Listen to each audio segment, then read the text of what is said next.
Buenas tardes, arratsaldeón, bienvenidas, bienvenidos a esta charla organizada por Bacharre.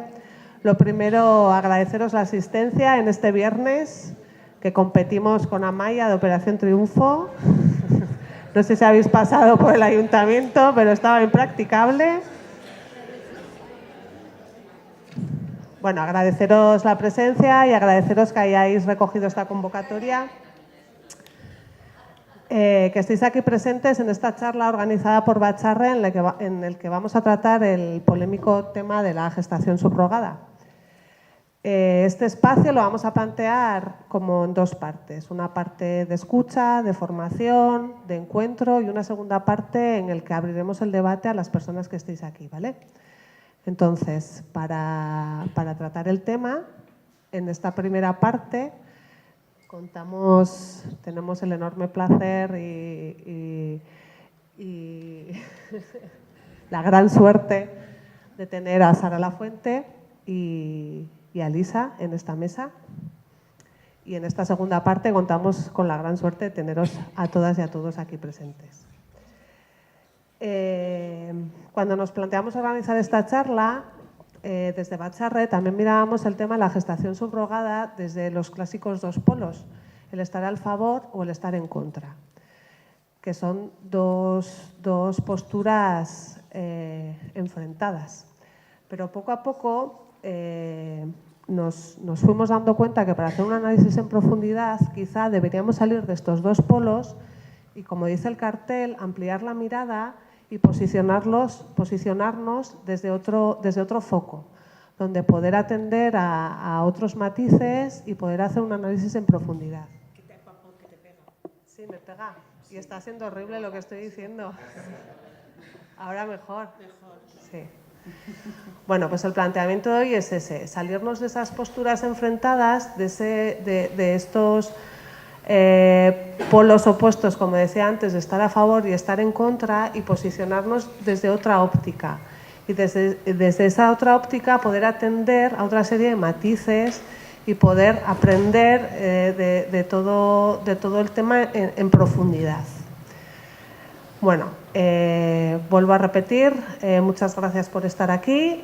Por mi parte cedo la palabra a Elisa. Y como bien os he dicho, después de esta primera parte pasaremos la palabra a la gente del público para que podamos establecer el debate, ¿de acuerdo? Así que muchas gracias otra vez y ahora Elisa. Buenas tardes a todas y todos. ¿Se me oye? No. A ver, para no, al punto intermedio, ¿no? Que no rebote la voz, pero que se me oiga, de acuerdo. Buenas tardes de nuevo. Quería presentaros a Sara Lafuente Funes. Me ha dicho que el apellido de Funes procede de Andalucía, pero bueno, Funes, el segundo. Y realmente agradecer que hayáis pensado en mí para presentarla, porque para mí es un orgullo. La he conocido hoy, pero me parece una mujer súper interesante y es un orgullo presentar a una mujer. ¿No se me oye? Vale. Una mujer a la que le doblo la edad, y a alguno de aquí también le doblará la edad, y sin embargo que tiene ya un gran recorrido personal, científico e ideológico, que yo creo que es un poco lo que subyace un poco a este tipo de debates, pero desde una perspectiva científica. Sara, en su recorrido profesional, se licenció en Sociología en la Universidad Complutense de Madrid y se interesó precozmente por aspectos biomédicos y de biotecnología en relación con lo que esto tiene con la sociedad y con los imaginarios sociales. De hecho, se decantó, solicitó una beca y estuvo en la Universidad de la London School of Economics, no sé si lo pronuncio muy bien, para hacer un estudio en biomedicina, biociencia y sociedad. De hecho, se decantó en la investigación sobre los imaginarios y expectativas sobre los óvulos en los diferentes tipos de investigación y práctica científica. De hecho, perdón.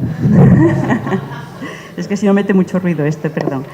De hecho, la tesis, el máster de Sara, el máster previo, la tesina previa a la tesis, fue sobre partenogénesis. La partenogénesis es la reproducción asexuada. Enfoque feminista de los imaginarios en la comunidad científica. Y todos estos estudios los volcó en una tesis que presentó en la Universidad Complutense de Madrid. Presentó la tesis y la tesis fue Bioeconomías reproductivas, los óvulos en biología post-fecundación in vitro. Actualmente está investigando en el CSIC, en el Instituto de Bienes, en un proyecto que es un estudio comparativo sobre donación de óvulos y reproducción asistida, estudiando mujeres y científicos en el Reino Unido, en Bélgica y en España. Bien, con este amplio recorrido, yo querría un poco comentar, aunque Raquel ya lo ha hecho un poquito, me parece que la reproducción asistida está un poco en boca en estos momentos, en los medios, en el debate público, y puede ser una cosa de trazo grueso, como decir blanco o negro, estoy a favor o en contra, y yo creo que Sara nos va a presentar una visión mucho más amplia desde aspectos y muchos más matices sociales, la situación social, un enfoque biomédico, es decir, qué significa en bioeconómico, es decir, qué significa la reproducción asistida y en estos momentos el vientre del alquiler, que sería lo que estamos hablando, la gestación subrogada, qué significa realmente, mirándolo desde muchos ámbitos, desde una amplitud de mirada, como puede ser qué significa desde el punto de vista económico, qué significa en las sociedades avanzadas, qué significa el uso en países menos desarrollados que están haciendo parte del aporte de mujeres que están fecundándose. Es decir, realmente hay que mirarlo desde muchas miradas para tomar una postura no tanto abolicionista o permisiva o reguladora, y teniendo un concepto realmente mucho más amplio de lo que esto puede significar. En la reflexión y en el debate posterior yo pienso que nos va a dar margen a poderlo hablarlo entre todas y todos. Gracias.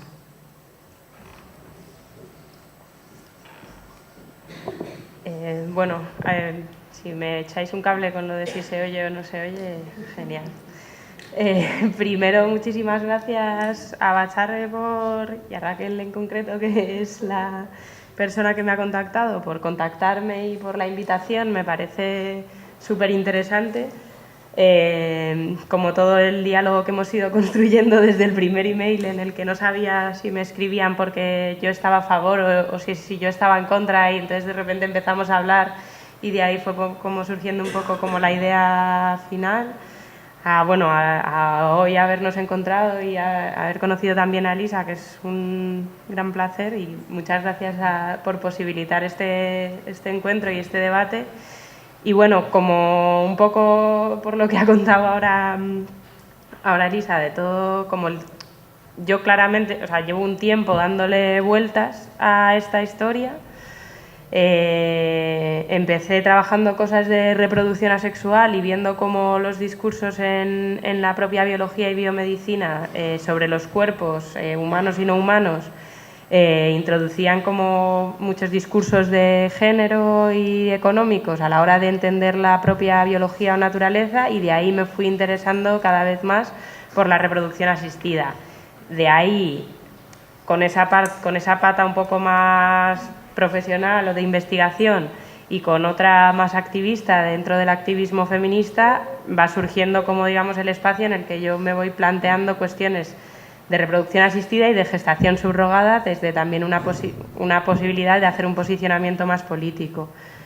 Y bueno, entonces lo que vengo a contar aquí hoy es un poco como a los lugares a los que me ha ido llevando todo ese recorrido, pero que a mí lo que me sigue pareciendo muy importante y muy necesario hoy por hoy es que realmente haya un debate fuerte en muchos espacios sociales para que tengamos una posición colectiva sobre este tema y vayamos construyendo hilos colectivos, con lo cual me apetece mucho el debate de después porque creo que además nos está costando mucho articular posiciones colectivas en torno a este tema, que en los últimos 2 años sí se han activado más posiciones y más partidos políticos o organizaciones han tenido como un posicionamiento, pero que está habiendo muy poco debate y que muchas veces lo que se hace es traer debates sobre otras cuestiones que habíamos pensado o no pensado antes y trasladarlos a la gestación subrogada y justo como un poco un mecanismo de pereza social, ¿no? Como vamos a sentarnos a pensar qué es esto en concreto y qué es lo que podemos pensar o aprender incluso de estos debates y llevarlo a otros, pero no trasladar otros debates a este. Entonces, bueno, como que voy a intentar no enrollarme demasiado, pero un poco como cogiendo el guante de la invitación, mi idea era hacer como una parte de contextualizar, o sea, estamos pensando sobre la gestación subrogada, pero la gestación subrogada tal y como surge hoy se da en un contexto determinado, entonces que creo que le afecta mucho y la idea es como contextualizar un poco. Voy a poner el PowerPoint, que se me había olvidado. La idea es contextualizar un poco el tema de bioeconomías en general y cómo la reproducción entra en el circuito económico en un contexto en el que hay también otro tipo de economías funcionando con unas lógicas, digamos, nuevas, que no surgen de la nada, pero que sí que son nuevas en algunos puntos. Y luego un poco en el mercado reproductivo estatal y cómo ese mercado reproductivo estatal se inscribe en el mercado reproductivo europeo. Entonces, como ver un poco así a vista de pájaro, tanto el tema de bioeconomías como el tema del mercado reproductivo, porque es el contexto en el que si se regulase la gestación subrogada o se prohibiese la gestación subrogada, encajaría y según eso me parece que es donde tenemos que pensar como posibles regulaciones con estas o con tales características para debatir luego cómo nos parecen otras cosas. El trabajo que yo he hecho ha sido más en relación a donación de óvulos y creo que hay muchas cosas de las que suceden hoy en día en torno a la donación de óvulos que nos sirven para pensar la gestación subrogada de una forma como localizada aquí y que podría ser en este contexto en el que tenemos capacidad de regulación. Entonces voy a contar un poco por encima cómo funciona la donación de óvulos y luego pues plantear algunas de las dudas o de las ideas que me parecen a mí interesantes al hablar de la gestación subrogada, intentando salir de esa posición de a favor o en contra, sino pensando diferentes modelos que podría haber a nivel de regulación. Y bueno, por último sí que quería como proponer así como 3 cosas muy básicas que, o sea, evidentemente durante todo el tiempo estoy proponiendo una visión particular, o sea, el análisis del mercado reproductivo no, pero desde el momento en el que empiezo a hablar de modelos de gestación subrogada, evidentemente ya estoy planteando una posición, pero luego como plantear algunas 3 claves personales, como muy a nivel personal, que a mí me parecen importantes, y luego ya abrir para el debate. Había pensado si introducir un pequeño vídeo, pero ahora yo creo que es mejor abrir el debate y luego lo vemos si nos apetece.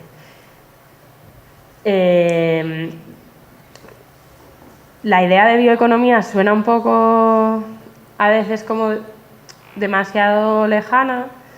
A mí me gusta hablar de bioeconomías, aunque parezca que haya como una moda de esto de ponerle bio a todo, que a veces como que lo vacía un poco de contenido, como por 2 motivos. Primero porque permite ver qué hay en común en diferentes economías que generan valor a través de lo biológico. El mercado reproductivo sería uno, pero hay muchos otros, como el mercado en torno a las células madre o a los ensayos clínicos o muchos otros mercados que se generan en torno a la generación de valor biológico o animales transgénicos o semillas hay un montón de mercados en torno a lo biológico. Bueno, pues intentar ver qué cosas tienen en común, que sí que tienen algunas líneas. Y luego, sobre todo, me parece interesante recuperar el término bioeconomías, porque es un término que surgió en los años 70 para enfrentarse de alguna forma a la idea de desarrollo sostenible desde la ecología social, con la idea de señalar que la idea de desarrollo sostenible, si no tiene en cuenta los límites biofísicos, no sirve de nada y va a generar problemas, ¿no? Entonces, como la ecología habla de los límites biofísicos, el término bioeconomía empieza siendo una crítica a esa idea de desarrollismo en el que parece que siempre vamos a poder seguir creciendo, y sin embargo esa fuerza crítica se va perdiendo un poco en el término de bioeconomía y se recupera de repente al principio de los 2000 y en los últimos, pues eso, 18 años ha empezado a tener cada vez más fuerza la idea de bioeconomía como el lugar maravilloso en el que invertir para crecer sosteniblemente.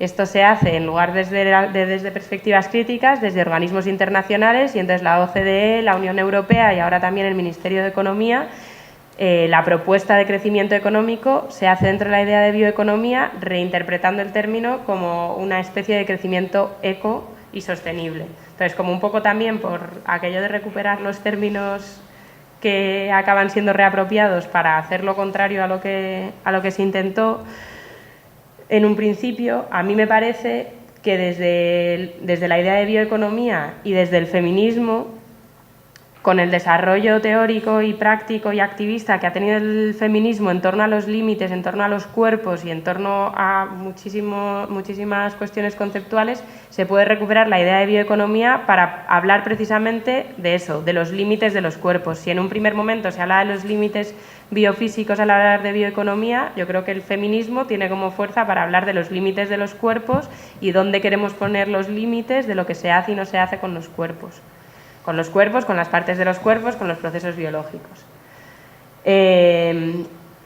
Una de las cosas que se plantean desde los estudios de bioeconomía, que a mí me parece que pueden ser interesantes para el tema de reproducción asistida, sobre todo cuando entran terceras partes, que en este caso serían las gestantes y en los casos de donaciones de gametos serían los donantes, es el tema de que en el ámbito de la expansión de bioeconomías hay una detección de los problemas que ya tiene incorporada la posible solución tecnológica a los mismos. O sea, poniendo ejemplos así como un poco más vinculados al tema y como más gráficos, se detecta un problema de dificultad reproductiva en las mujeres que intentan tener hijos por primera vez con 42 años y se les propone una solución tecnológica que es técnicas de reproducción asistida y una solución que se llama tecnológica, pero que yo considero que es más relacional que tecnológica, que es que además se utilicen los óvulos donados de una mujer más joven. Otra opción, en otro marco socioeconómico, podría ser ¿qué está pasando para que las mujeres tengan hijos a los 42 años? Y ver cómo se podría hacer una reforma de la ley laboral que permitiese que las mujeres tuviesen hijos antes. O sea, como que digamos que hay un montón de respuestas tecnológicas que se enmarcan dentro de esta idea, que no son incompatibles con otras respuestas, o sea, que no es una cuestión de o lo uno o lo otro. El problema es que el desarrollo fuerte de las bioeconomías sí que está haciendo que las otras se vayan invisibilizando, el resto de posibles respuestas. Sobre todo porque ya el problema se define con esa posible solución tecnológica en la cabeza. Entonces, bueno, a mí me parece interesante el marco y luego igual podemos ver en qué se aterriza.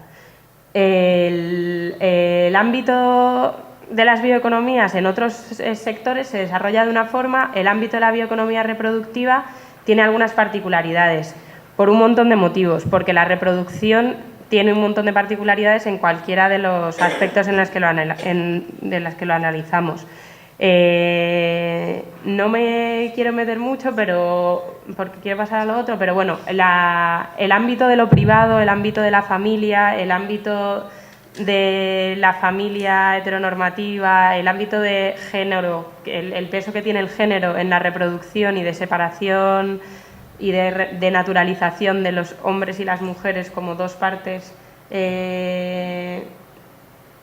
diferenciadas es muy fuerte cuando se aterriza en la reproducción. Los discursos reproductivos han sido utilizados históricamente para separar a los hombres y a las mujeres y para justificar desigualdades entre los mismos. Entonces, hay un montón de elementos que hacen que la reproducción sea un ámbito muy específico. Y esto hace que la propia economía que se construye en torno a lo reproductivo sea también específica. También porque la reproducción siempre se ha planteado como lo contrario a la producción, que ha sido lo que ha sido generalmente reconocido laboralmente y introducido en el mercado laboral de una forma más clara. En los últimos años la reproducción se plantea con una articulación muy fuerte de ese deseo de maternidad o de paternidad en unos términos muy concretos y muy específicos de este momento histórico y dentro de un esquema de familia nuclear que en realidad es relativamente reciente. Entonces, como esa imagen de familia nuclear genética de dos padres o una madre, o sea, de uno o dos progenitores y los hijos, es relativamente reciente y está muy articulada en torno al sistema económico que tenemos. Entonces, los deseos y necesidades y la forma de pensar la familia es como muy contextualizada en este marco. Dentro de este marco se genera la reproducción asistida, o sea, empieza a funcionar la reproducción asistida hace pues ya 40 años y empieza a desarrollarse a una velocidad pasmosa, sobre todo la expansión. O sea, el número de tratamientos va creciendo de forma muy rápida y se van ampliando. De forma súper resumida, que igual parece muy absurdo, pero muchas veces sí que hay como unos básicos de diferenciar diferentes tratamientos que hay, que creo que sí que son importantes.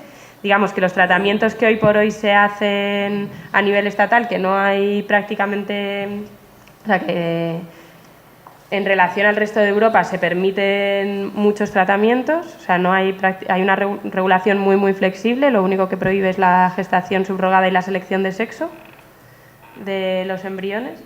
Digamos que hay inseminación artificial, que sería solo inseminar a una mujer con el esperma o de su pareja o de un donante. Fecundación in vitro, que sería ya extraer los óvulos de una mujer y extraer el semen y que la fecundación suceda en el laboratorio. A veces la fecundación in vitro se hace con ICSI, que sería esa imagen tan famosa de la que hablábamos antes, que es que en la fecundación in vitro se sitúan los óvulos y el esperma en una placa y se espera unas horas a que haya fecundación o no. En el ICSI directamente se coge el espermatozoide con un espermatozoide particular con una aguja y se introduce en el óvulo. O sea, son como diferentes niveles de intervención, digamos, uno un poco más y otro un poco menos. Se espera a que los embriones, o sea, a que así surgen o no embriones y se desarrollan o no embriones y luego se implantan en quien vaya a gestarlos, que en casos como este en el que la gestación subrogada no está legalizada, será la futura madre. Todo esto se puede hacer con óvulos propios o con óvulos donados, con semen de pareja o con semen de donante. Y para obtener los óvulos, que esto también es importante, también porque toda gestación subrogada que se hace hoy por hoy tiene un tratamiento de reproducción asistida, ¿no? Entonces, cuando pensamos en gestar, o sea, la gestación subrogada supone gestar y parir un bebé para otra persona, pero también supone hacer todas estas técnicas de reproducción asistida para quedarte embarazada. Entonces, como que también es importante tenerlo en cuenta. Cuando pensamos en los 9 meses, son 9 meses más el tiempo previo de tratamiento. Para hacer el tratamiento en general, para sacar los óvulos, que normalmente en gestación subrogada no son los óvulos de la gestante, son los óvulos de otra persona, sea madre genética o no, se hace una hormonación y en lugar de ovular, o sea, en un ciclo normal, una mujer, una persona que está ovulando, ovula un óvulo. En un ciclo de hormonación externa, lo que se está haciendo, la media de óvulos que se están sacando en el Estado español son 16, como media. En la investigación, la última entrevista que hice, se habían sacado 64 a una donante. Eso no es una práctica normal, pero puede pasar. Y la media en Estados Unidos creo que está por encima de los 25, no sé si eran 30. O sea, son procesos de hormonación en los que se multiplica y se generan óvulos que no iban a generarse de otra forma. El PGD y el ROPA son otras... el PGD es un análisis al embrión, pero bueno, eso sería como otro debate. Un análisis al embrión para ver características antes de la implantación en el útero. Y el ROPA es una pareja de mujeres que una cede el óvulo y la otra hace la gestación, pero es entre una pareja. Y bueno, la mayoría de los ciclos que se hacen son de fecundación in vitro, la inseminación artificial son menos ciclos y sobre todo los tratamientos tienen mucho menos éxito de inseminación artificial que de fecundación in vitro. Digamos que cuanta más intervenciones, mayores tasas de éxito. Entonces, estos datos son de todo el Estado, son los datos de la Sociedad Española de Reproducción. Y una de las cosas que a mí sí que me parecen importantes es como ver que cada vez hay más tratamientos que utilizan material biológico no propio. Sigue siendo mayoritario el uso de material propio, o sea, de tus óvulos y el esperma de una pareja, pero sobre todo hay un uso bastante alto de óvulos donados. Y en los últimos datos, que es el verde, y en los últimos datos que hay de la Sociedad Española de Fertilidad, veíamos que un 8,6% del total de los nacimientos en el Estado son ya de reproducción asistida y 4 de cada 10 procedentes de fecundación in vitro son de óvulos donados. O sea que aquí no es un 4 de cada 10, pero como con óvulos donados las tasas de éxito son más grandes, 4 de cada 10 niños concebidos por fecundación in vitro vienen de óvulos donados. Lo que quiero decir con esto, y no me voy a poner con muchos gráficos ni datos, es que hay un mercado muy fuerte, que una parte muy importante del mercado reproductivo se basa en la existencia de donantes y en esos óvulos donados. Además, una de las otras cuestiones que caracteriza bastante al modelo estatal de reproducción asistida es que España es el principal destino a nivel europeo de turismo reproductivo. Es decir, aquí es mucho más fácil obtener gametos donados, esperma, pero sobre todo óvulos. Entonces, mucha gente de otros países de Europa se dirige sobre todo a la costa mediterránea, también a Madrid. Evidentemente la situación en Navarra creo que es bastante distinta, pero como la regulación es estatal, y además yo de Navarra sé bastante poco, hablo a nivel estatal, luego me podéis contextualizar vosotras seguro que mucho más. Pero bueno, esto es el naranja, no sube nada. El naranja son los tratamientos con óvulos donados. O sea, esta tabla representa la gente que viene que no es residente, que es residente en otros países y se hace tratamientos de reproducción asistida en el Estado español. El verde es la gente que hace tratamientos de fuera con sus propios óvulos y esperma. El naranja sería óvulos donados y el azul esperma donado. Esto me parece importante verlo como así muy gráficamente porque si se regulase la gestación subrogada, esto también pasaría. O no, depende de cómo se regule, si se regula específicamente para residentes o no, o cómo se hace. O sea, pero el caso es que hoy por hoy es el principal destino a nivel de Unión Europea, también porque en Alemania está prohibida la reproducción asistida con óvulos donados y en muchos países está permitida, pero no se da una compensación económica por los óvulos y la donación no es anónima. Entonces, esos dos factores, el hecho de que en España sea anónima por ley, la donación no puede ser no anónima, y haya una compensación económica de en torno a 1.000 euros, hace que no haya listas de espera en el ámbito privado. Que otra de las cosas que comentábamos antes es que en Navarra quizás no es tanto el caso, pero a nivel estatal la gran mayoría de la reproducción asistida se hace en el sector privado. En torno a un 75 y un 80% pertenecen al sector privado, que además ha tenido la iniciativa en casi todo desde el principio y ha ido marcando agenda política y agenda legal en estos términos. Y de hecho, la donación de óvulos no era legal. Antes de que fuese legal o ilegal la donación de óvulos, ya se hacía y se compensaba con una cantidad que 2 años después, sorprendentemente, fue la que se puso en la ley, que iba a ser la que se iba a compensar a las donantes. Entonces, o sea, ha habido una avanzadilla del ámbito privado muy fuerte.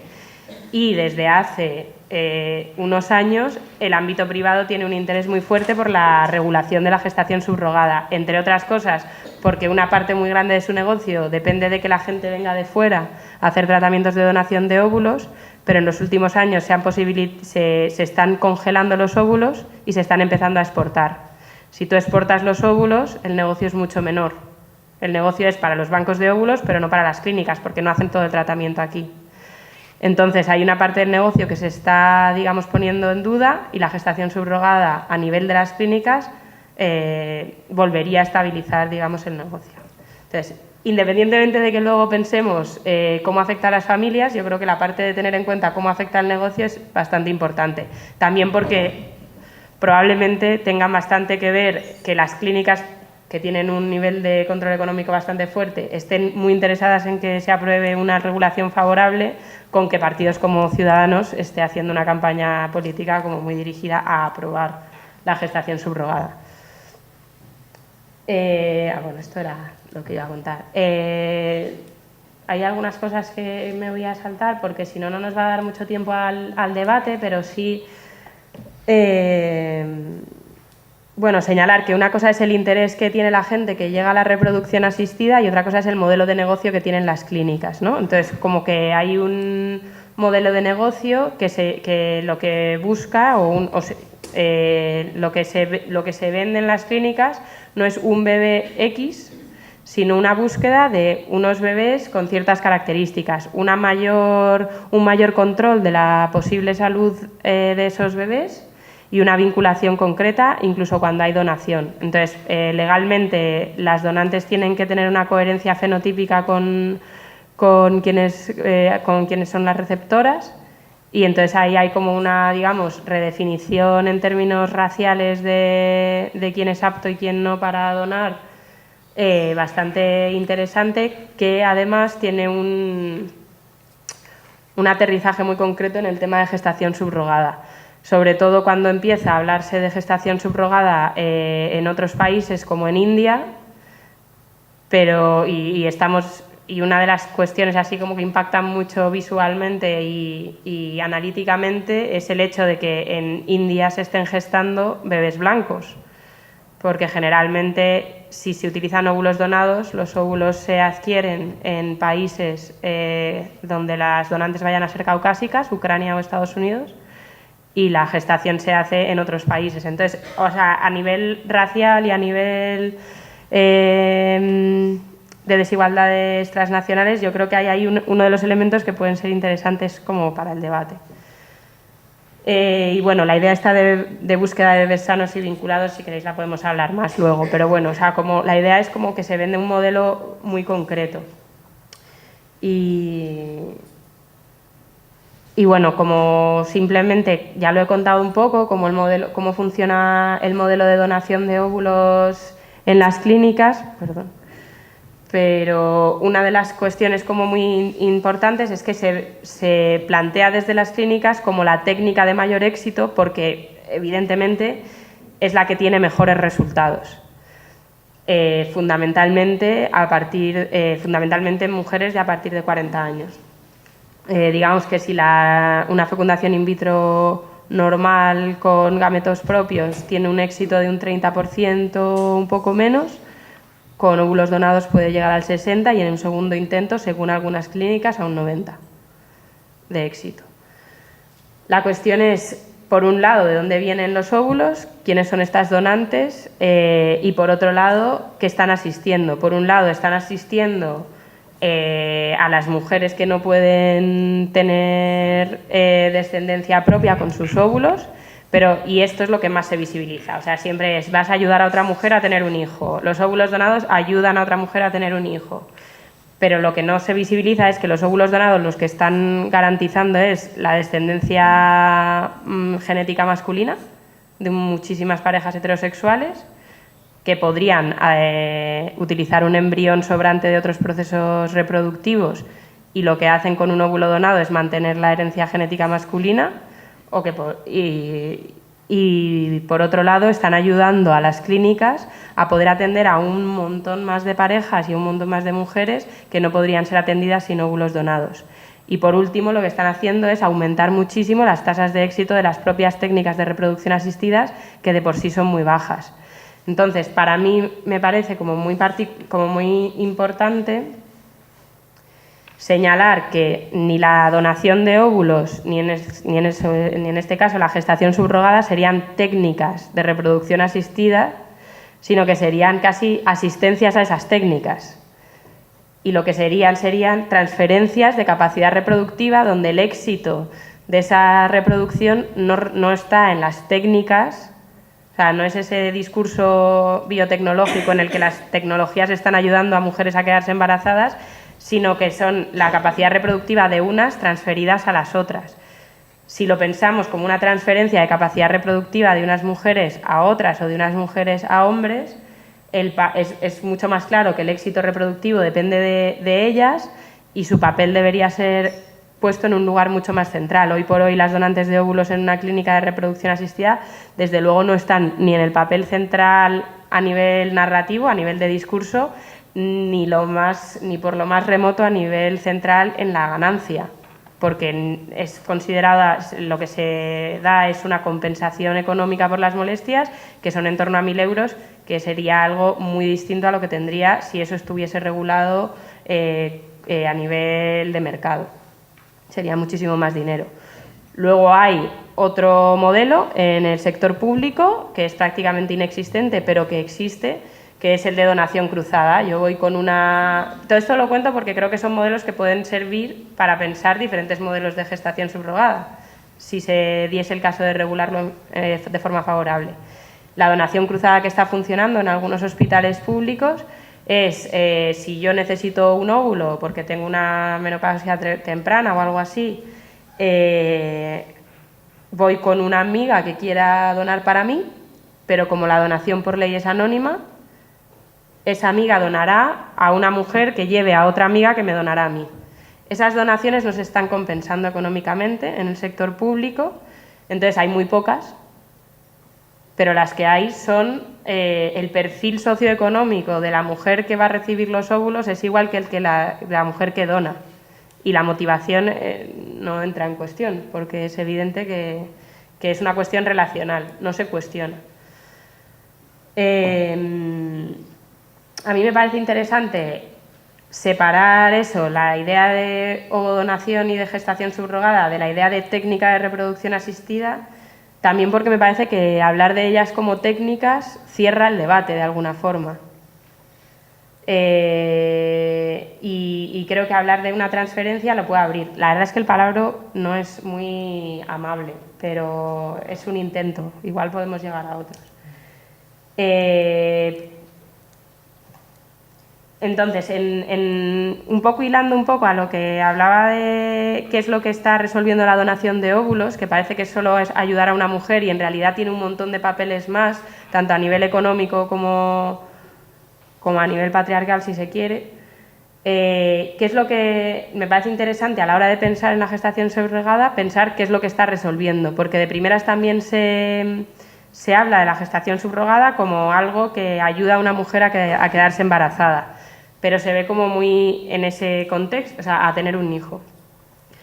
Pero hoy por hoy la gestación subrogada a nivel estatal, si se regulase a favor, a nivel de mercado, si se regulase a favor en el sector privado, o sea, si se regulase en un formato, digamos, más parecido al que plantea Ciudadanos y al que plantea la Sociedad Española de Fertilidad, lo que ampliaría sería ese negocio y resolver, como lo que contaba antes, de la potencial crisis a la que se pueden ver sometidas en los próximos años las clínicas con la aparición de la exportación de óvulos.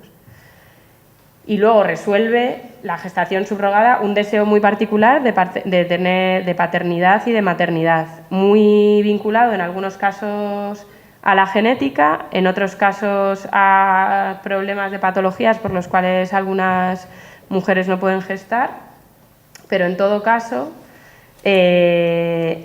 lo que resuelve es una forma de plantearse resolver el deseo de criar en un formato de tenencia de un hijo o propio, si son tus propios gametos, o por lo menos desde el principio, ¿no? En contraposición con otros modelos de crianza, como podría ser el que se accede por adopción o como podría ser crianzas compartidas o no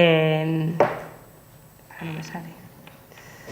Bueno, los procesos de acompañamiento a niños que no tienen acogida.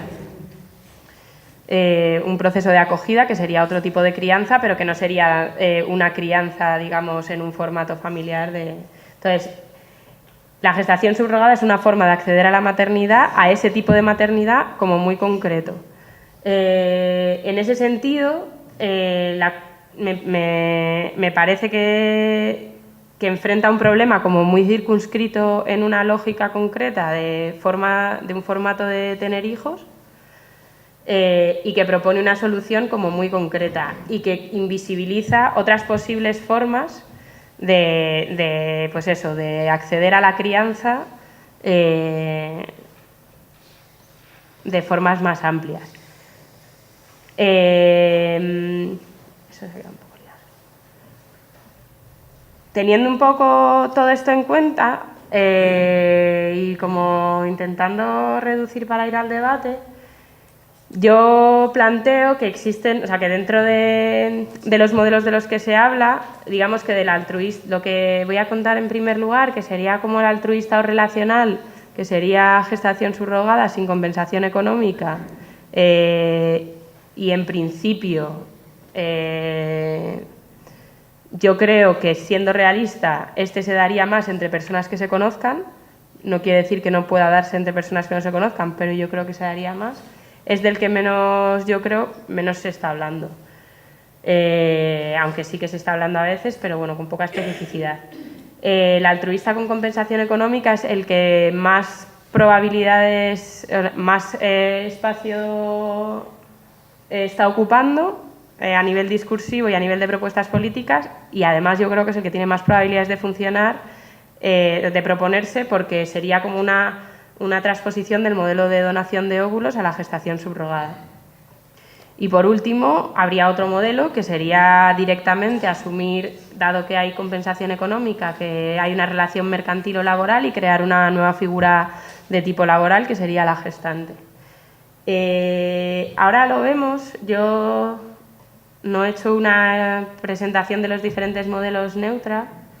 Desde algunos, o sea, la gestación altruista o relacional, para mí, y desde algunas posiciones, se plantea como una forma no mercantilizada de abordar la cuestión de poder gestar para otras personas, partiendo un poco de la base de que muchas veces la gestación se hace de forma altruista, aunque sea hacia tu pareja, y llevándolo un poco más allá, saliendo de ese esquema y planteando nuevas formas de regularizar o de legalizar, digamos, otros formatos familiares. Creo que por aquí se podrían pensar muchísimas formas alternativas y se podría dar como mucho músculo a una creatividad, digamos, y una imaginación social y familiar distinta, que no se están dando mucho, pero en paralelo también creo que esta opción sucede en la vida real y se podrían tomar como muchos ejemplos de modelos de crianza alternativos que de facto están teniendo lugar y ver diferentes fórmulas. ¿Qué pasaría con una gestación sin compensación económica? Primero lo sacas del mercado. Es verdad que la idea de altruismo parece que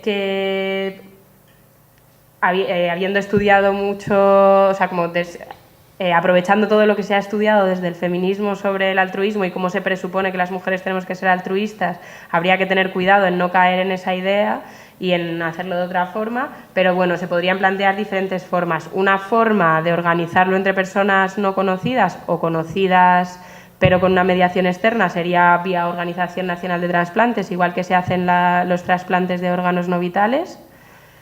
De hecho, se podría plantear que la donación de gametos también fuese por ahí. Otra vía sería poder inscribir bebés con más de 2 personas de referencia paterna, como de hecho ya pasa en algunos países, y que la persona gestante pueda estar en ese libro y luego tomar la decisión de tener el papel que se quiera o que se decida en ese formato. Habría muchas opciones, igual luego podemos ver más, pero bueno, digamos que a mí me parece que esta opción abre un mayor campo de lo posible en términos sociales, pero tiene un pero muy grande, que es que jamás cumpliría la demanda que existe hoy en día de gestación subrogada. O sea, hay una demanda que no creo que la gente que está demandando, no creo que todo el mundo que está demandando tenga una relación en la que quiera incluir esto. Entonces, es una solución no mercantilizada, que pasa desde mi posición, pasa por construir relaciones de calidad suficientes como para que esto te suceda, que alguien quiera gestar para ti, y si esto no sucede, pues no podrías hacerlo. Pero bueno, creo que es algo que pasa en muchas cosas en la vida.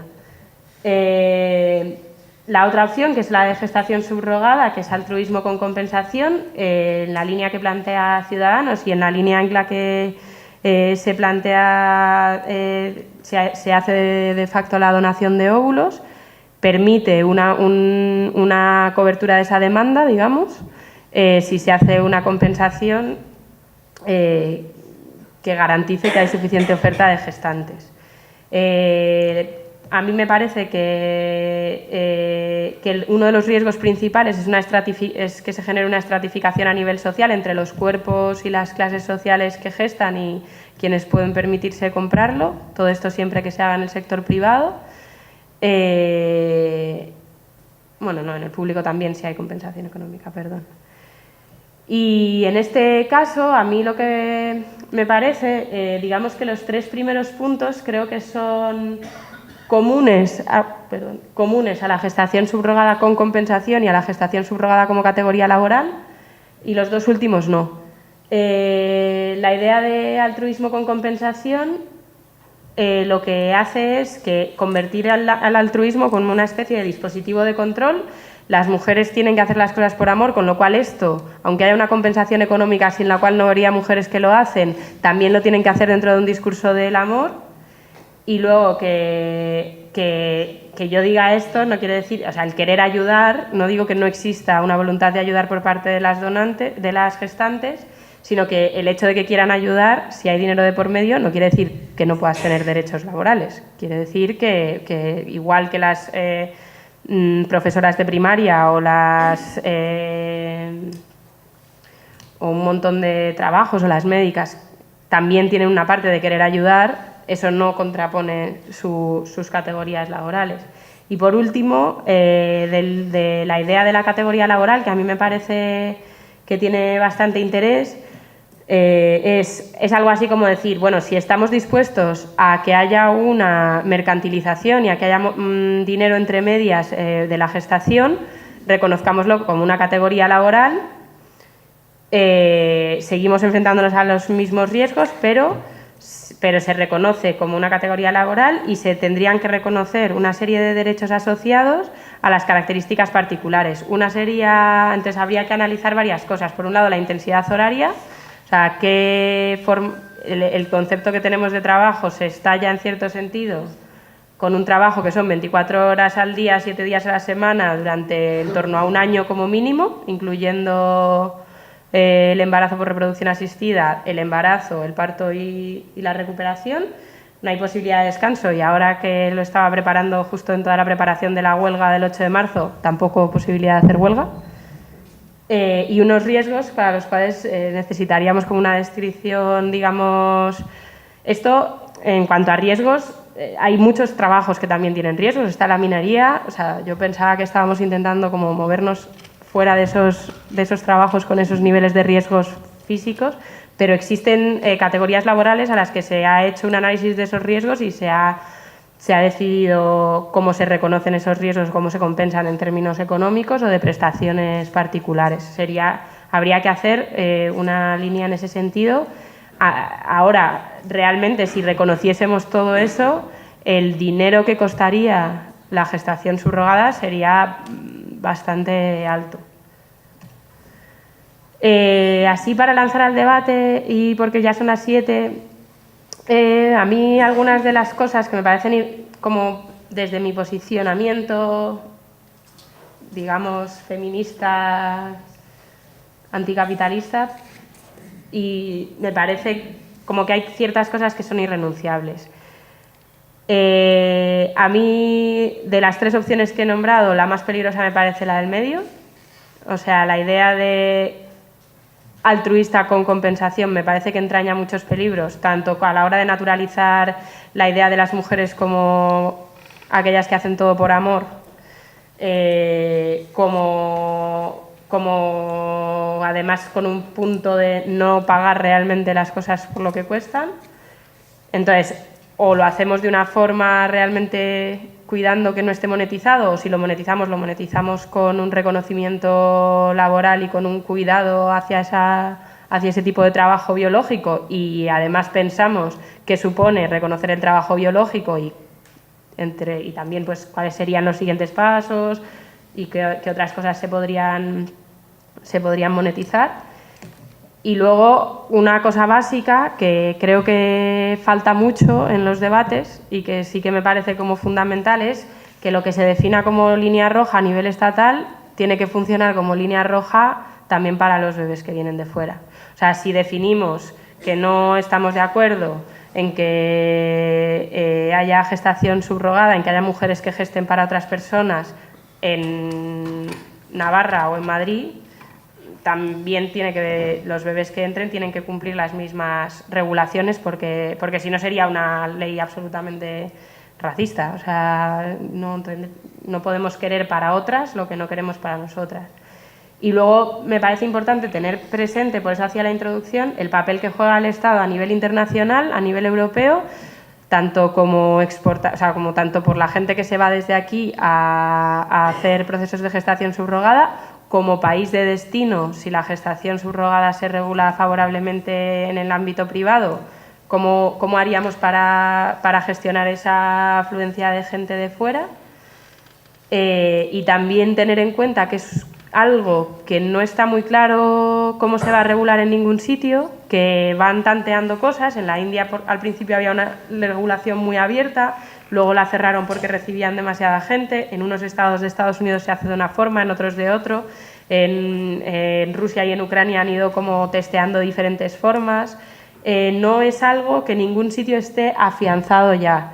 Entonces, en ese sentido, y teniendo en cuenta que a nivel europeo se mira mucho qué es lo que se hace aquí, pues como ser un poco responsables con esa posición, digamos, que tenemos de marcar, digamos, en algunos sentidos, agenda política en torno a la reproducción asistida, como ya ha pasado con la donación de óvulos, que de hecho algunos países han subido la retribución a las donantes y en los informes ponen como impulsados por el modelo español, y o sea, como que estamos generando un modelo de mercado reproductivo y que creo que, bueno, que tenemos que ser responsables con él, tanto si es para regularlo a favor con una serie de mecanismos que reconozcan derechos, como si es de cerrarlo bien. Y nada más, muchas gracias.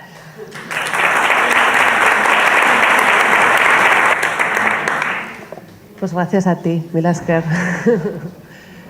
Bueno, como veis, Sara respondió muy bien al título de la charla, que era abrir la mirada, abrir el debate y contextualizarlo dentro de un marco mucho más amplio, más allá de lo que es solo la gestación, sino todo lo que supone la reproducción.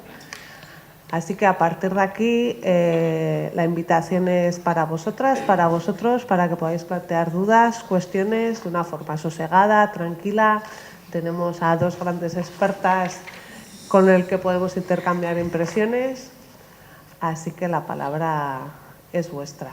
Como creo que no tenemos micrófonos, pero ese es de nuestro compañero Íñigo, que está grabando la charla, pues nos vamos a tener que esforzar en levantarnos y en elevar un poquito la voz.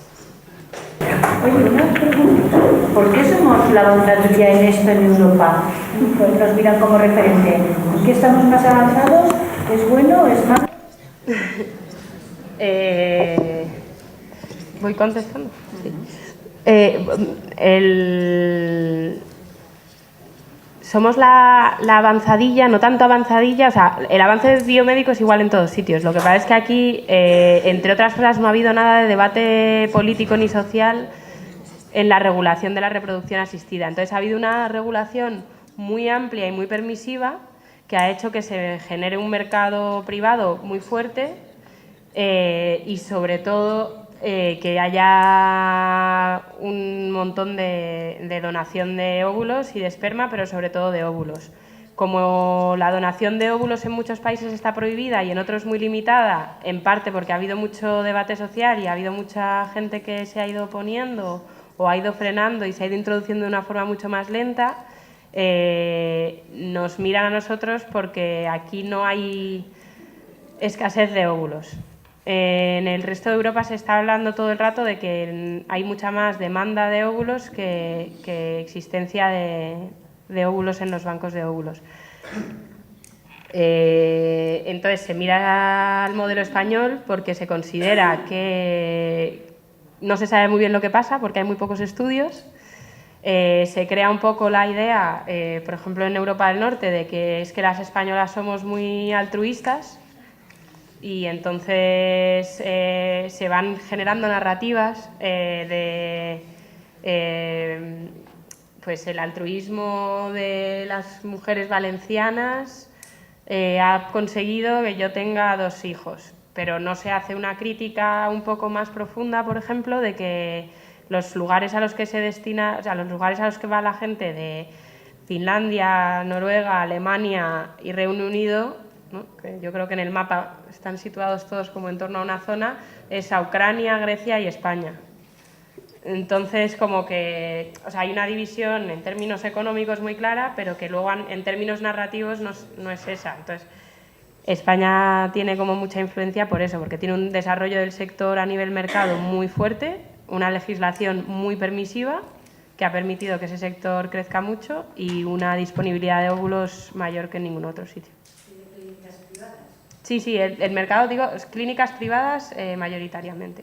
O sea, para el estudio este ahora comparativo en Bélgica, Reino Unido y España, que es verdad que son países de tamaños muy distintos, pero en Bélgica tienen 17 clínicas, en Inglaterra tenían eran 70 y 44 con este tipo de tratamientos. Y yo estoy intentando enterarme bien porque en el registro aparecen 258, de las cuales creo que eran como 250 hacían donación de óvulos, esto de fecundación in vitro, inseminación artificial hay más. Y de repente he visto que hay 28 que no están en el registro, que no sé si hay más, pero que hay una cadena entera que no encuentro en el registro, más que una. Entonces, como que, no, 28 no, 40. Entonces puede haber como unas 300. Entonces hay muchísimas más clínicas, muchísimo más negocio. ¿Y las donantes se sabe dónde están? ¿Son españolas o...? Las donantes, en la ley de 2006 se especificó que tenía que haber un registro de donantes que no existe a día de hoy. Con lo cual no hay datos oficiales sobre las donantes, nada. Solo legalmente tienen que ser entre 18 y 30 años, aunque en las clínicas, 18 y 35, en las clínicas no suelen coger más de 30. Y en principio dicen que son residentes en España. O sea, en el trabajo de campo, en las entrevistas que hemos hecho a los profesionales, suelen decir que son residentes en España. Y en las entrevistas nos decían los profesionales que desde la crisis había más donantes españolas.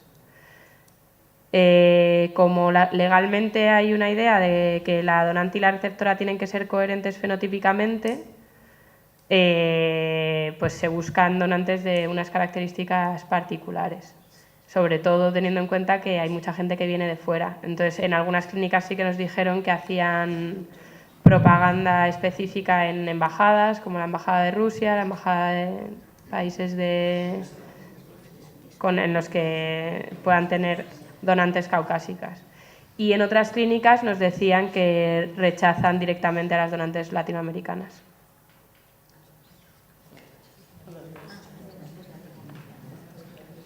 ¿Y por parte de las donantes, aquí en España son más españolas o más de fuera? No, hay más españolas. Hay un porcentaje alto de gente que viene de fuera, pero no es la mayoría. Depende de las clínicas y de las zonas. O sea, hay algunas clínicas que sí que tienen mayor porcentaje de pacientes extranjeras. Hay clínicas que se especializan en un país o en extranjeras en general. También eso más en la costa. Vamos aquí en primera fila. Las donantes, ¿está regulado los riesgos a los que se someten a protección? Un poco, no sé, has comentado antes que había tratamientos hormonales antes de dar los óvulos, entonces eso supongo que supone un estrés para el cuerpo, etcétera, etcétera. No sé si hay limitaciones temporales o no, otro tipo de protección que podríamos tener desde el punto de vista de las condiciones laborales, en el sentido de que ibas tú a regular si es un trabajo, vamos a hacerlo regulado como si fuera un trabajo de verdad. Actualmente sí, las donantes firman un consentimiento informado sobre los riesgos, pero en general se informa mucho menos de los riesgos que en otros países. No hay tampoco tantas investigaciones a largo plazo sobre las donaciones sobre las estimulaciones de repetición. Y en la misma ley en la que hablan de que va a haber un registro de donantes, se dice que no se pueden donar más allá de 6 recién nacidos vivos, pero esto se hace no por el nivel de riesgo de las donantes, sino porque no se encuentren futuros hermanos genéticos, que no haya consanguineidad, vaya, que no haya incesto. Ahí tenemos otra palabra. Habías pedido, ¿no? Igual me he liado. Bueno, yo primero darte las gracias porque me parece un tema que no es nada fácil los debates y ha sido bastante clara en situarlos. Yo te quería agradecer fundamentalmente, yo prefiero ir ya más un poco al fondo del debate que pasa en estos momentos, ¿no? Y bueno, sobre todo por el feminismo también, pues, porque hay diversidad, porque no la hay. Yo, por ejemplo, comparto contigo también otras que han culturales, aparte de explicar bien cuáles son las diferentes técnicas y tal, el tema de que aquí lo que está no es un problema de técnicas, sino el tema de la capacidad de transferir la capacidad reproductiva. ¿Y por qué le doy importancia y valor a eso? Porque si yo tengo una capacidad, podré decidir si quiero regalarle a mi amiga o a la persona que más quiero o a la persona que ha pasado por la calle porque me apetece, que es mi capacidad reproductiva y tengo mi derecho y mi capacidad de decidirlo. O, en todo caso, también comparto contigo que esa es una opción y también para mí la otra puede ser como un derecho laboral. Para mí me lo regulan bien y yo soy también la que tiene los derechos. Quiero decir que comparto desde ese punto de vista en este tema, que me parece complejísimo, que lo que esas dos posibilidades, como este tuyo, las comparto. La que no comparto tampoco es la de medio, efectivamente, porque la de medio no significa más que fundamentalmente negocio para las partes cruzadas y buenos negocios.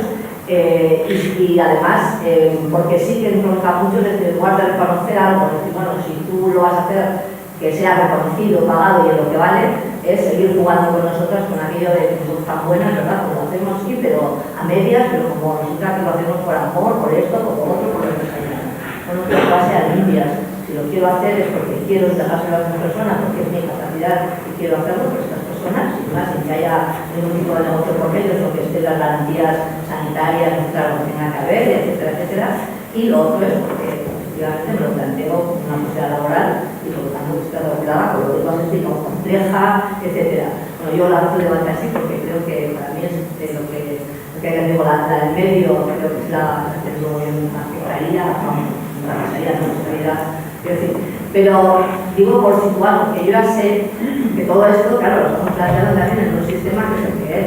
Pues claro, yo no estoy hablando de un sistema, digamos, no sé, que es ideal, en que aquí no existe nada, las personas, todo lo hacemos por ordenadero, es decir, no existe ningún tipo de capitalismo, no existe nada, no tengo que entrar para ningún nadie, no existe nada de eso, no, en el que estamos, que luego para mí no son las dos soluciones. Y además, vuelvo a insistir, porque esa parte que no podemos olvidarla, estamos hablando de la posibilidad de transferir mi capacidad reproductiva, por lo tanto, como es mía, tengo que tener capacidad de decisión. Sin más.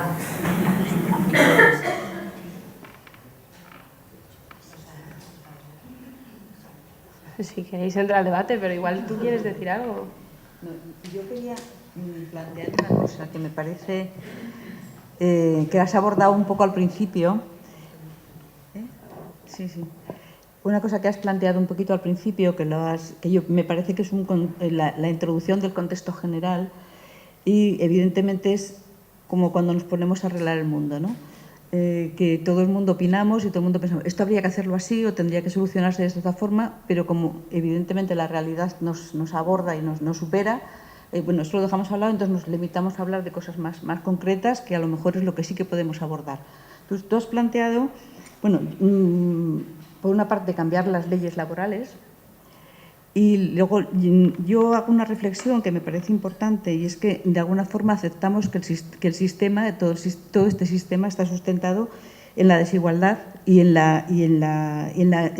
alguna forma la situación desigual entre las personas que pueden pagarlo y la situación precaria de la gente que igual tanto las donantes de óvulos, que también que es llamativo el dato de que suba el número de donantes en situación de crisis, pero también en el tema de la maternidad subrogada, que era el tema que era el tema un poco principal, ¿no?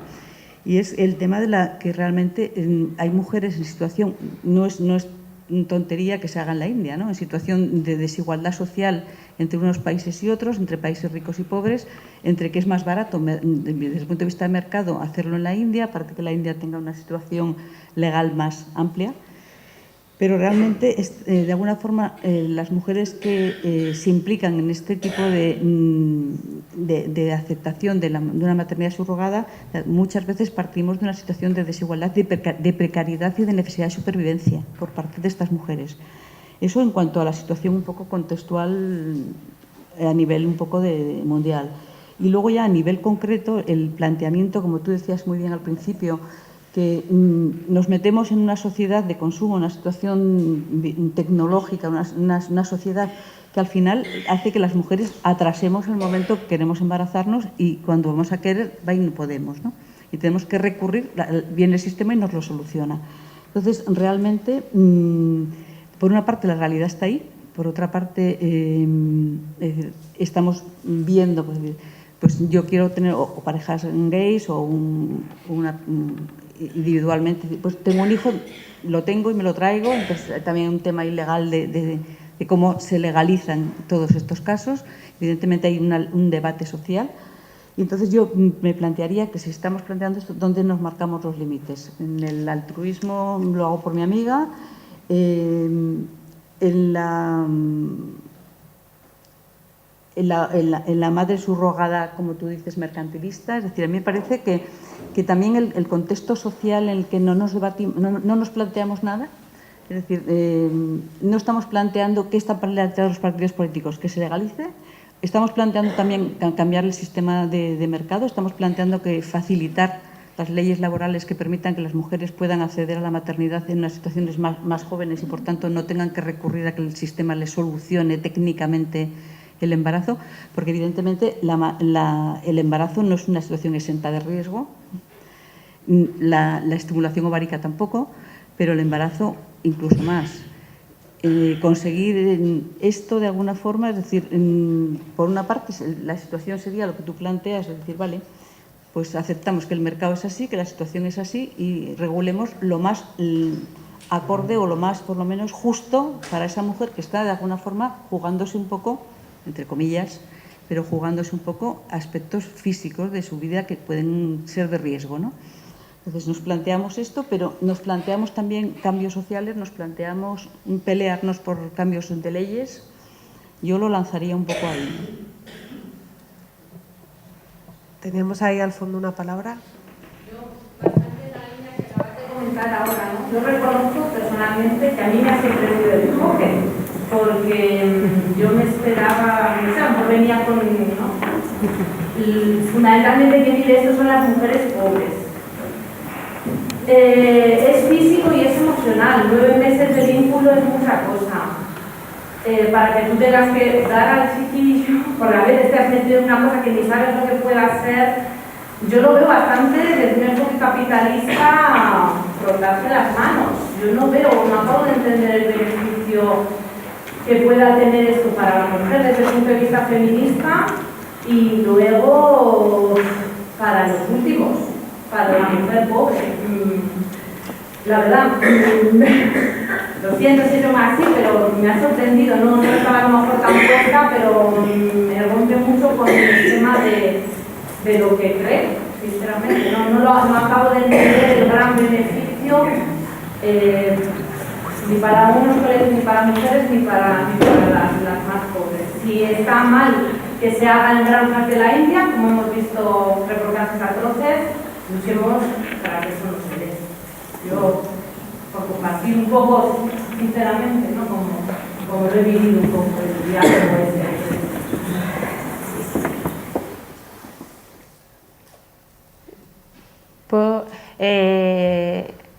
a ver, vinculando un poco las...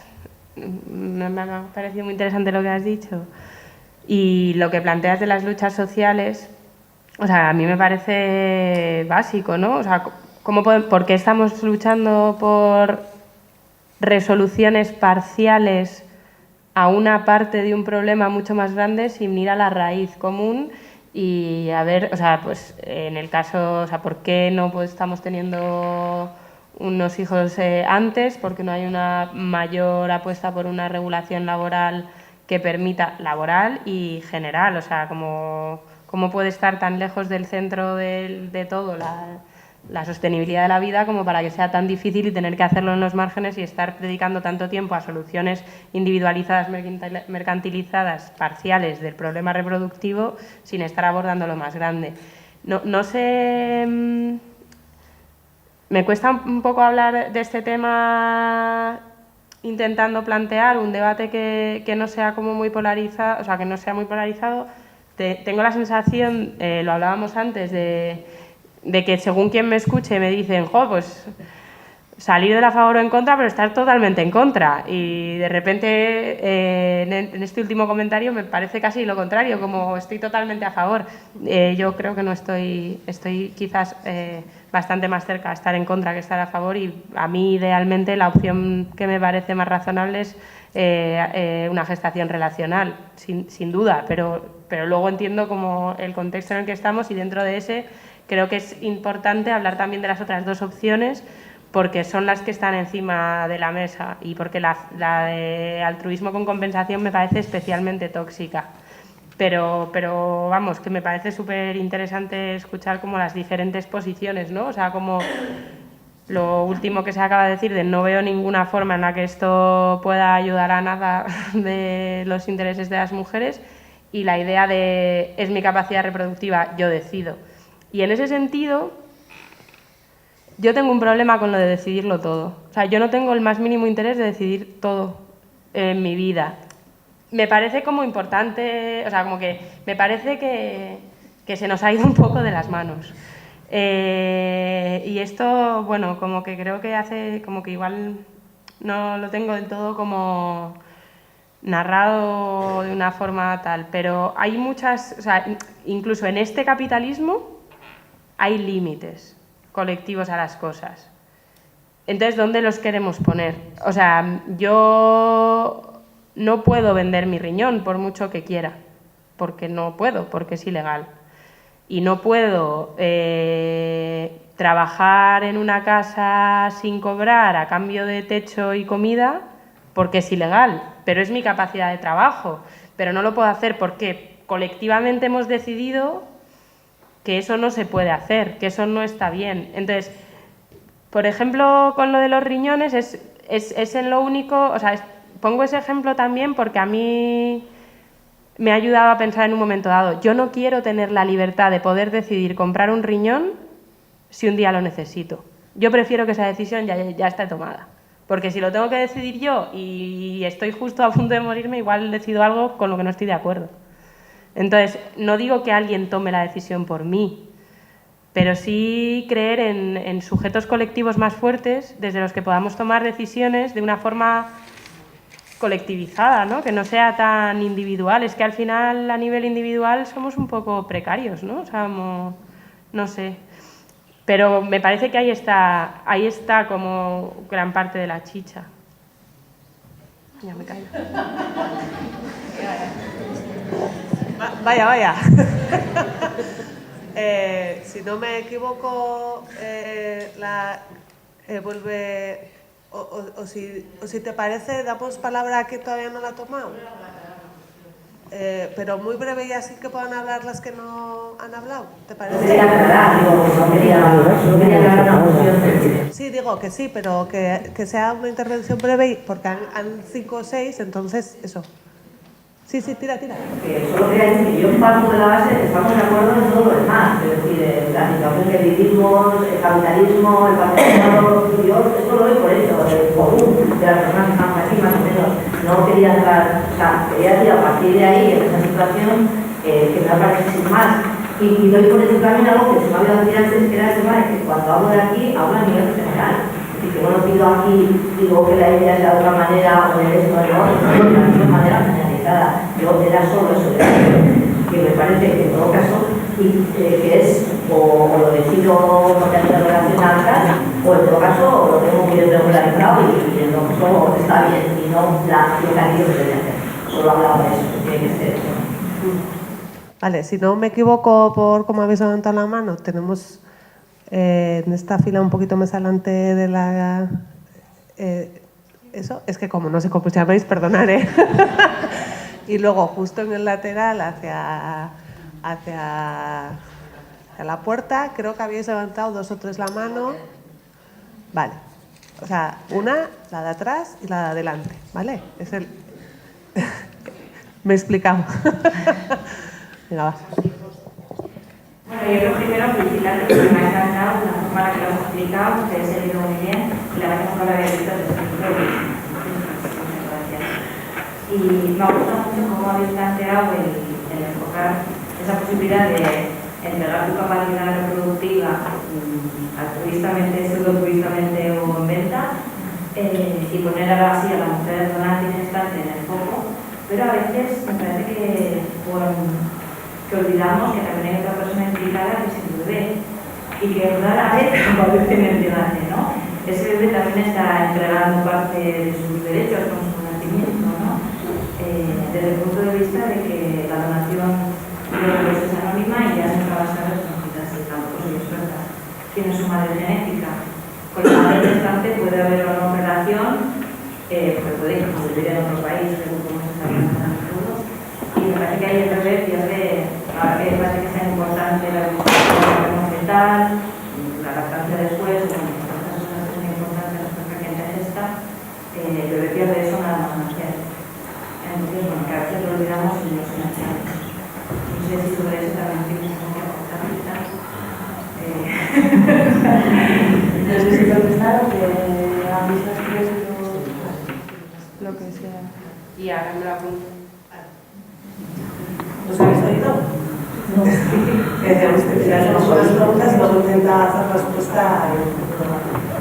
También agradecerte muchísimo, Sara y Elisa, lo que habéis comentado, porque después de leer mucho, incluso cuando vi la charla estuve leyendo cosas tuyas, Sara, y me pareció todo muy interesante y ahora incluso mucho más interesante porque es verdad que el texto a veces es un poco arduo, pero lo explicas y queda muchísimo más claro. también después de leer mucho y de asistir a muchas charlas, yo sí que tengo una posición, estoy claramente en contra, o sea, no hay un término medio, pero bueno, ya más o menos quien me conoce ya sabe y lo puedo explicar. Así que me gustaría, bueno, un poco por contextualizar también, ya que has dicho que igual podríamos dar más datos, si tú te refieres todo el tiempo a Ciudadanos, que es como el modelo, ¿no?, de intermedio que tú comentabas. Aquí en Euskal Herria, EH Bildu este verano también sacó un posicionamiento muy similar al de Ciudadanos, en el que habla de una gestación altruista con compensación, que sería el término intermedio, además especificando, al igual que el modelo de Ciudadanos, incluso las edades de las mujeres gestantes y que no podían tener relación parental, igual que en el modelo de Ciudadanos, con la pareja o con la mujer que trabajó, con la pareja que fueran las receptoras, ¿no?, las partes contractuales. Y sí que me gustaría un poco comentarte, si me interesa mucho lo del primer modelo, el absolutamente altruista, ¿no? Eso, entiendo que, por ejemplo, Gran Bretaña sería el país que ha regulado el modelo más altruista, aunque sí que creo que hay compensación, pero todos los datos dicen que, de hecho, muy pocos niños y niñas nacidas en Gran Bretaña son por ese modelo, que de hecho las parejas británicas o las personas británicas van a buscar vientres de alquiler al extranjero porque no hay suficiente altruismo, que lo ha comentado Sara también, dentro del propio país para satisfacer la demanda. Al igual que comentaba la compañera el tema del bebé, yo creo que también tenemos que poner el foco un poco en esa demanda, ¿no? Y luego, si es posible regular, incluso en el modelo más altruista sin compensación, si es posible regular para todo el mundo el deseo. Y para mí el deseo de maternidad o paternidad es eso, es un deseo, no es un derecho, que no está contemplado absolutamente en ninguna ley. Y los derechos sabemos que son pocos, no se cumplen la mayoría, y el deseo de ser madre o ser padre no puede convertirse, no debería poder convertirse. Existe el derecho de los niños y niñas ya nacidos a tener una familia, un padre o una madre, pero el deseo de paternidad o maternidad, que se convierta en derecho incluso en el modelo altruista, a mí me genera bastante duda.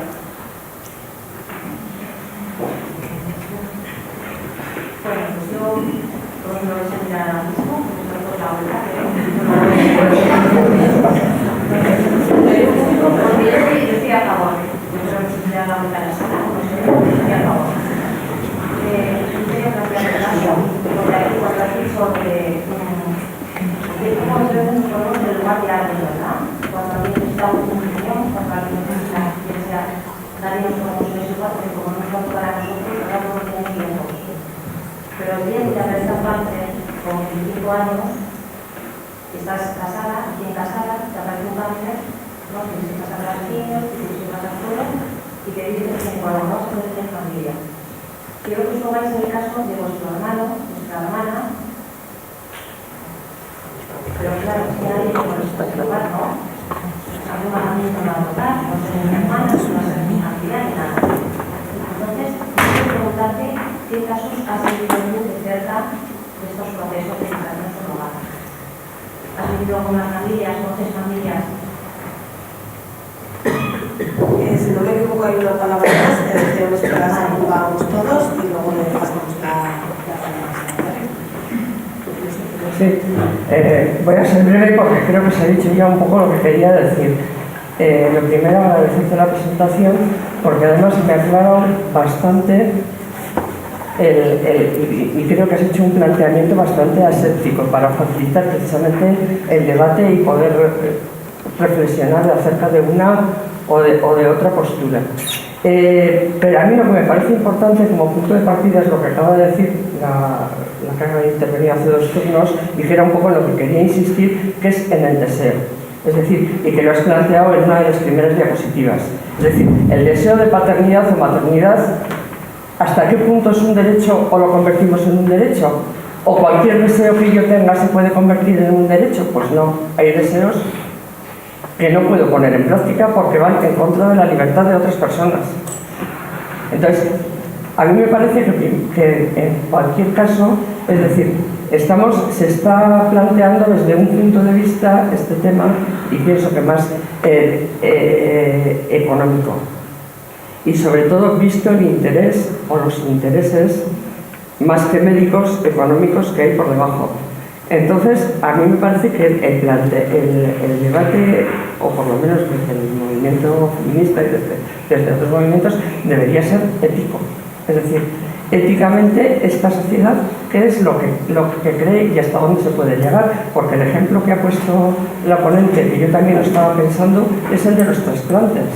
Y yo con ese ejemplo, que muchas veces lo he reflexionado, y me pongo en el caso, y tal como en el caso de los trasplantes, me podría plantear que el primer caso, el de la donación relacional, bien, me podría llegar a parecer admisible, no lo tengo claro, pero desde luego yo, como la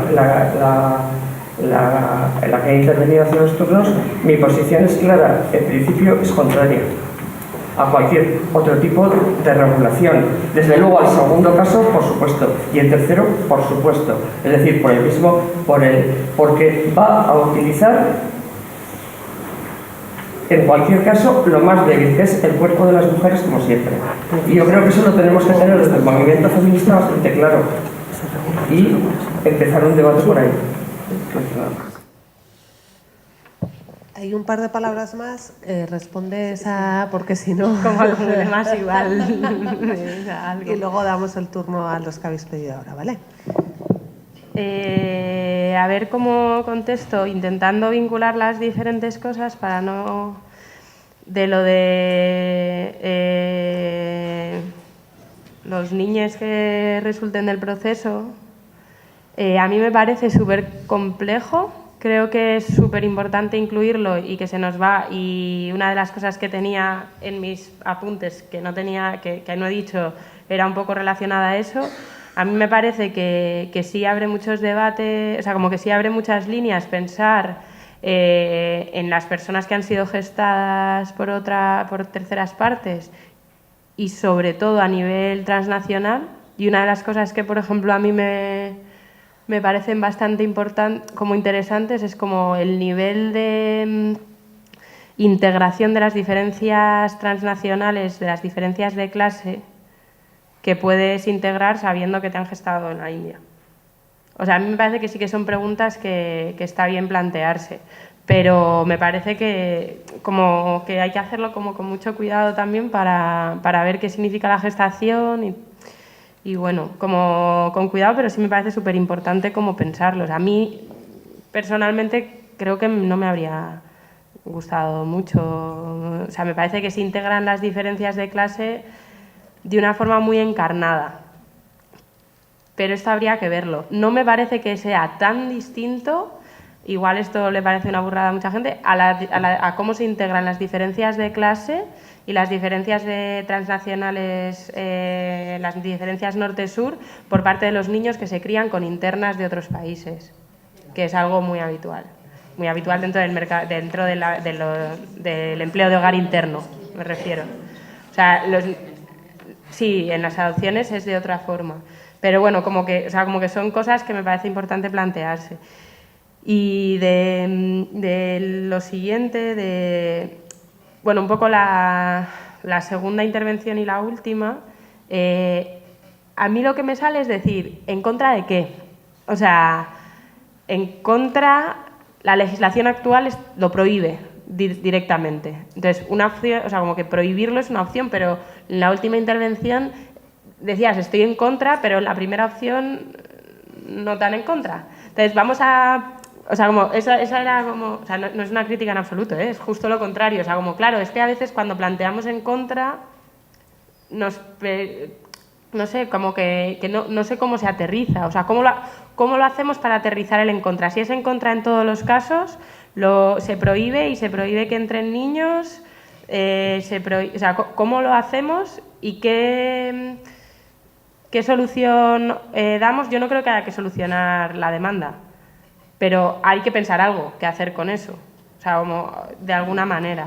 Y ahí el tema del deseo, o sea, yo desde luego no tengo ninguna duda en que no existe algo así como el derecho a la maternidad o a la paternidad, pero no creo que los deseos sean algo a a conceder poca importancia. Los deseos son muy importantes y la sociedad actual está totalmente construida en torno a los deseos. Entonces, ¿cómo hacemos con el deseo y cómo hacemos para ver dónde ponemos los límites del deseo para que no sea una imposición, sino como algo que realmente queramos hacer de alguna forma? Y es verdad que siempre hay que poner límites desde fuera a algunas cuestiones, pero bueno, ¿cómo podemos hacer con ese deseo de... O sea, para mí lo interesante sería cómo hacemos para ese deseo de maternidad o paternidad que muchísima gente quiere vehicular a través del mercado, cómo podemos intentar colectivamente convertirlo en un deseo de crianza que nos lleve a un modelo en el que la crianza sea más compartida, en el que la crianza sea más temprana, en el que la crianza tenga un sentido en un mundo que está como está, tanto a nivel ecológico, de recursos y de población, como a muchos otros niveles, ¿no? Como a nivel de desigualdad. ¿Cómo podemos construir colectivamente un modelo de crianza que posibilite otras vidas que tengan más sentido? Entonces, no ignorar ese deseo ni considerarlo problemático, sino cómo podemos convertir ese deseo en eso, en un deseo de crianza que construya otras formas. Y en ese sentido, casos cercanos que haya tenido, que ha parecido que no estaba contestando porque he intentado contestar a las otras dos a la vez. Me pongo, o sea, como que no creo que sea una cuestión de no ponerse en el lugar de los otros. Yo sí creo que tengo casos cercanos de gente que frente al límite reproductivo ha utilizado otras formas. Y conozco gente que que intenta modelos de familia distintos y que intenta que haya 3, 4 personas referentes en la vida de sus críos que tengan diferentes roles. Y ahí no estás tan atado a tu propia capacidad biológica de tener hijos. Conozco un montón, o sea, conozco parejas de amigas bolleras que quieren tener hijos, o me lo he podido plantear yo también y querer hacerlo con un amigo y que no tengas ningún respaldo legal. ¿Por qué no estamos como peleando para que eso pueda tener un respaldo legal? ¿Qué pocos intereses económicos hay en que las lesbianas puedan utilizar el esperma de un colega y tener un acuerdo, digamos, diferente para que de repente la regulación de la donación de esperma tenga que ser por ley anónima? O sea, como hay muchos casos distintos y luego, pues evidentemente, o sea, como que yo qué sé, que tampoco quiero entrar en la casuística personal mía, no sé cómo contestar a esa pregunta sin hacerlo. Igual lo podemos hacer, igual podemos entrar luego, pero me da un poco de miedo como el matiz que pueda tener el debate. Pero igual podemos entrar, ¿eh? Y quería decir algo más, pero bueno, no, solamente que de Bildu, de Bildu no me lo he estudiado muy bien, pero el documento que tienen de trabajo plantea algunas cosas que sí que me parecen muy distintas a las de Ciudadanos, como por ejemplo que sea por el servicio público, y lo que tengo pendiente es ver exactamente cómo se plantea la compensación. Pero bueno, creo que algunos de los debates que se han tenido en torno al documento que se propuso en Bildu me han parecido más interesantes cuando he leído el documento que cuando leí las noticias que lo contaban. No quiere decir que me parezca un modelo ideal ni que lo conozca mucho, pero que me ha sorprendido al leerme los documentos, tiene un documento ahí de 20 paginillas, me ha sorprendido algunos de los debates que plantea. En positivo. Ay. Fuera del modelo laborista, que sería la inmensa mayoría de la Bretaña. O sea, pues nada, es que por eso me planteo lo de que tiene que haber que las líneas rojas tienen que ser igual para adentro que para afuera, porque tanto en Canadá como en Reino Unido hay una propuesta como de altruismo, pero que luego lo que se utiliza es para facilitar el que se vaya la gente fuera.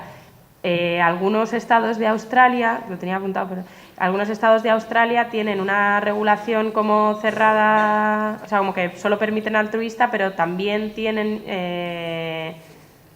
que no puedes entrar con, o sea, tienen ese esquema de las líneas rojas intraestado son las mismas que para venir con niños de fuera. Tenemos una última palabra y si os parece y si no hay ninguna cuestión más, pues con esta última palabra te he puesto en una situación, ¿eh? Con esta última palabra, bueno, si queréis continuamos, pero en principio no hay ninguna más, así que adelante. Bueno, yo no sé mucho tampoco sobre esto, por eso pero me parece que si tú quieres ser madre, no solo ser madre es, a ver, no tengo ni idea, pero no solo ser madre es tener un embarazo o que te den o que te llegue un bebé pues con un mes de vida o retirada. Yo creo que a día de hoy hay muchos niños de 2, 3 o 6 años, incluso mayores, que no tienen familia, no tienen padres y que si lo que realmente quieres es ser madre, seguro que hay muchísimos niños que puedes acoger, ¿no? Que puedes criar como tus propios hijos, porque me parece un poco egoísta el hecho de querer que sean como con tu genética, ¿no? O sea, me parece con la de niños que hay que no tienen familia, que se piense más o sea, que pensemos más egoístamente en lo que queremos nosotros y en lo que realmente necesitan esos niños. No sé, creo que debería darse, o sea, habría que darle más importancia a buscar solución para esos niños pues que a día de hoy pues no la tienen, o sea, no tienen familia. No sé.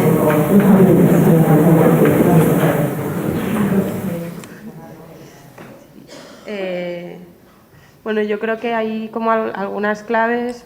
La idea de hijos propios es muy significativa, ¿no? O sea, como que tenemos una relación con la descendencia en términos de propiedad bastante desarrollada, ¿no? Y como lo que pasa es que eso genera un deseo que no podemos ignorar, ¿no? Entonces, por eso digo, como vamos a ver cómo lo vehiculamos de una forma razonable, porque el deseo está ahí y hay que hacer algo. Pero sí, como que tienen que ser tuyos o genéticamente o desde el principio y hasta el final, o sea, que nos cuesta mucho modelos como la acogida, pero que, bueno, como que la cuestión es ver cómo se pueden vehicular todos esos deseos de una forma razonable. Algunos no se van a poder cumplir, pues como los límites que tenemos todas en nuestras vidas. Y otras sí, entonces es un poco decidir eso. Yo no sé muy bien cómo cerrar el debate, pero muchas gracias por compartirlo y bueno, yo creo que nos queda mucho por pensar, o sea que realmente es como abrir un poco el melón. Bueno, como veis, esto es como un primer paso hacia un debate que se puede alargar mucho más. Yo creo que se han abierto muchos más interrogantes, por lo menos para mí personalmente se han abierto muchos más interrogantes. Y yo creo que la idea un poco de la jornada de hoy organizada por Bacharre era esa, ¿no? Plantear el debate, plantearlo de una forma serena, alejado de estas posturas contrapuestas y enfrentadas. Agradeceros las intervenciones porque yo creo que han ido mucho en esa línea.